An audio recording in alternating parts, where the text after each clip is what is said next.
आमच्या झिंगा अंकल ह्या यूट्यूब चॅनलवरती तुमचे सहर्ष स्वागत आहे। आज मी तुम्हाला शेवग्याची आमटी कशी करायची हे आज दाखवणार आहे। पहिल्यांदा आपण पातेले गरम करायला ठेवलेलं आहे। त्यात 2 चमचे तेल,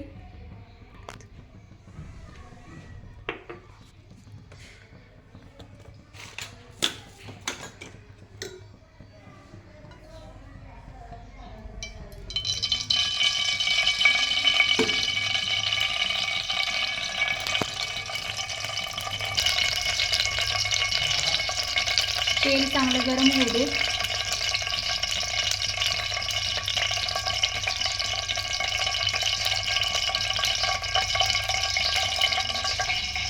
शेवग्याची आमटी करण्यासाठी इथे आपण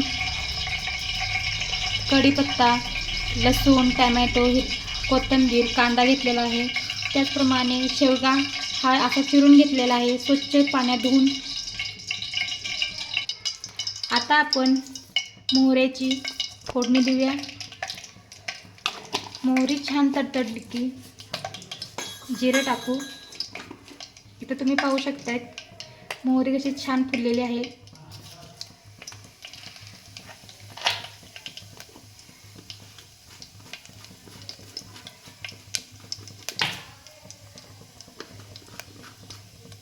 त्यानंतर कढीपत्ता टाकू।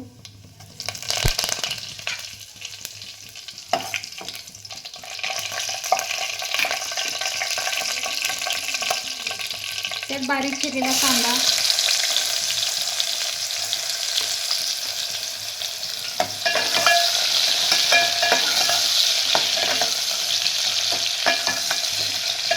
हे एकदम साध्या पद्धतीने करत आहे।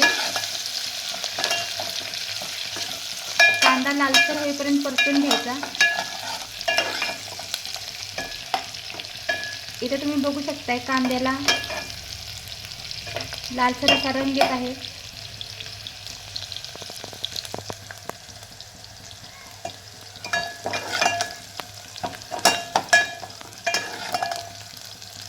कांदा लालसर मऊ होईपर्यंत परतून घ्यायचा।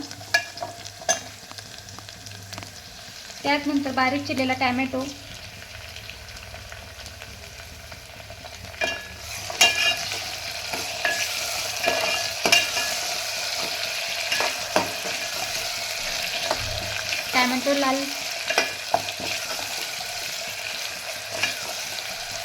टोमॅटो मऊ लाल असा होईपर्यंत परतून घ्यायचा।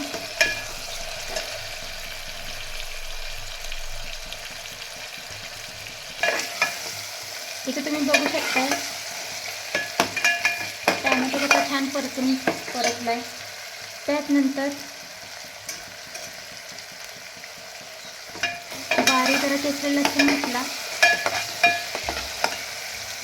तुम्ही बघू शकताय तुरीची डाळ मी छान बारीक शिजवून घेतलेली आहे। तुम्हाला घट्ट पाहिजे असेल घट्ट करू शकताय किंवा पातळ पाहिजे पातळ पण तुम्ही घेऊ शकताय। आता ह्यात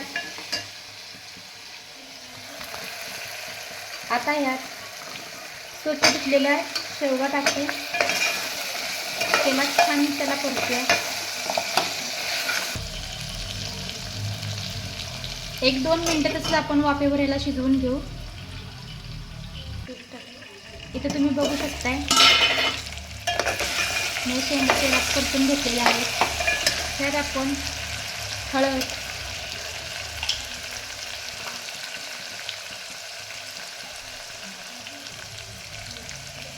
लाल तिखट,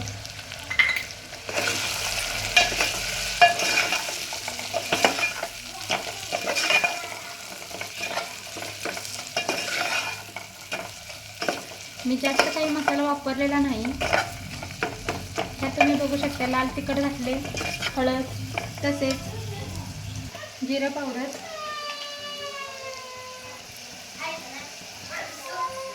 धना पावडर टाकलेला आहे। छान असं परतून घेऊन थोडा वेळ वाफेवर शिजवून घेऊया। त्यात तुम्ही बघू शकता कोथिंबीर घालून तसेच मी इथे गरम पाणी ते ठेवलेलं आहे।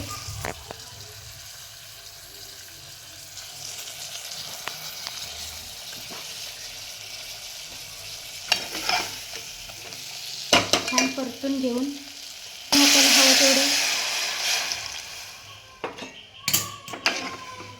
10 ते 15 मिनिटात हे शेंगा शिजून होतात. बघू शकते.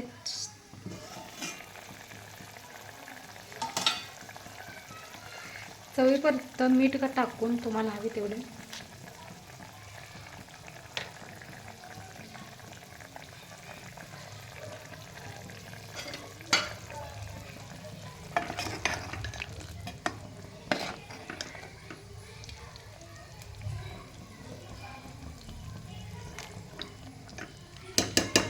मीडियम गॅसवर तुम्ही ठेवू शकता.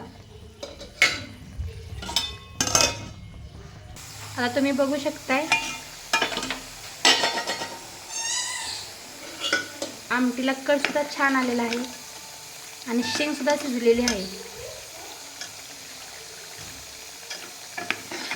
ह्यात आता आपण शिजवलेली तुरीची डाळ घालून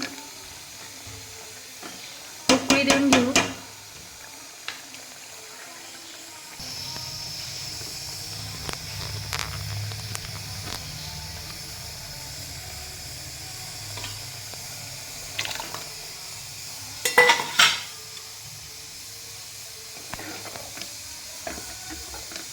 तुम्हाला हवं तेवढं तुम्ही घट पातळ करू शकताय.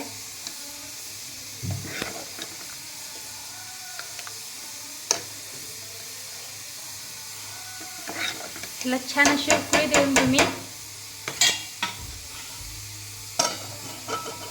एक उकळी काढू.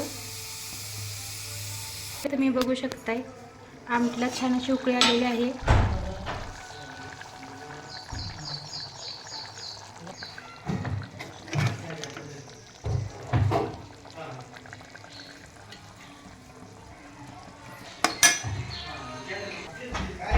छान अशी आमटी तयार झालेली आहे. आवडल्यास लाईक करा, सबस्क्राईब करा. थँक्यू.